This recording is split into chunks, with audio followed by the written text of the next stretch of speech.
لڑکی کے ویسے بھی نکاح کے بعد ماں باپ سے زیادہ اطاعت جو ہے وہ شوہر کی لازم ہوتی ہے۔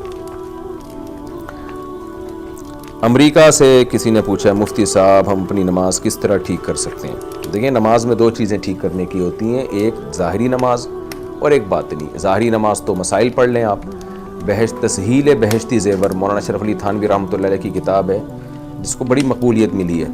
اس میں نماز کا پراپر طریقہ لکھا ہوا ہے، سجدہ سہو کے مسائل لکھے ہوئے ہیں۔ تو اختلافی مسائل بھی ہیں کچھ، نماز کے رفع الیدین کرنا ہے نہیں کرنا ہے، زور سے آمین آہستہ آمین، اس میں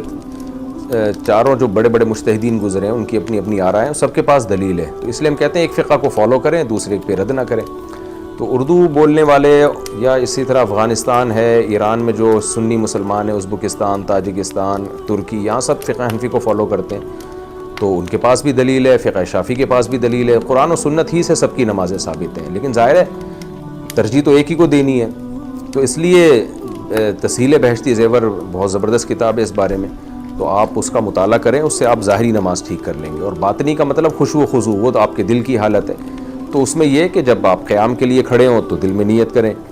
کہ میں اللہ کے سامنے کھڑا ہوں، اور جو پڑھ رہے ہیں اس کا ترجمہ بھی سیکھیں آپ، سورہ فاتحہ کا آگے جو تلاوت کرتے ہیں آپ،